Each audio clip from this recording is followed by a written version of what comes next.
Centenaries give cause to think. They make us poets take our ink to honour those who've shaped our days, whilst living in the spotlight's gaze. Here Stanley Baxter is my muse. You may have noticed in the news he'd have turned 100 today, on this the 24th of May. Now he was Glasgow born and bred, a tam o' shanter on his head, just one of many hats he'd wear, in his career so rich and rare. An actor since he was a child, and how the TV viewers smiled, brightened by his cherubic face. In their hearts he'd secured a place. When in the Far East how he shone, the line of fans went on and on. He kept the serving troops upbeat, while keeping his cool in the heat. There Kenneth Williams was his chum.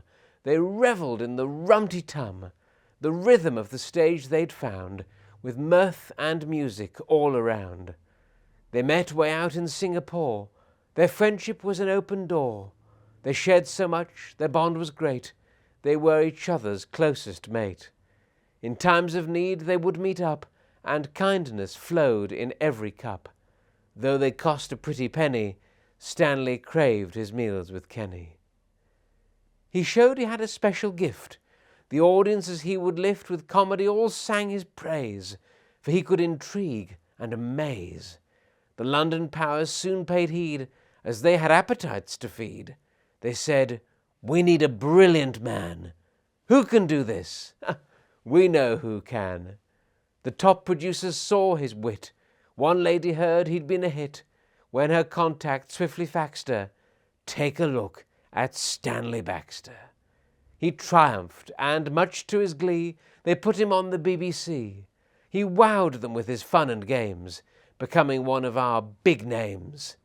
And he had a glorious gimmick, being a most marvellous mimic, one of the finest we have seen, when he took off our dear late Queen.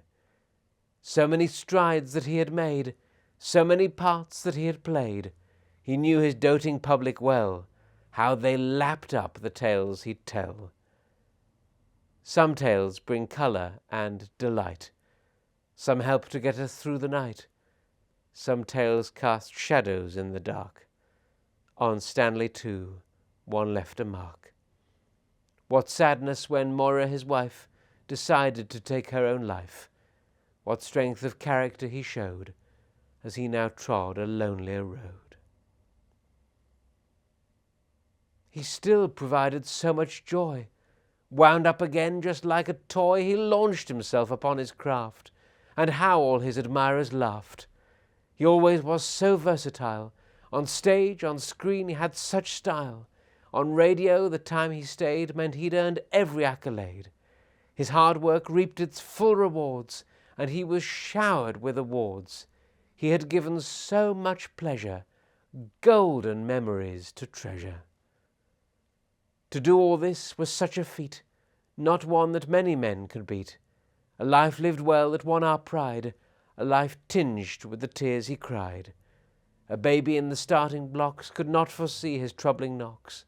He braved the world with noble grace, and never let them dull his face. Let's raise a shout, let's raise a cheer, let's raise a glass of wine or beer. Let's see the sun, long may it glow. In heaven, Stanley's doing a show. Unfurl that bunting, set it high, hoist flags and banners to God's sky, in tribute to a man so skilled, and lives that he with wonder filled.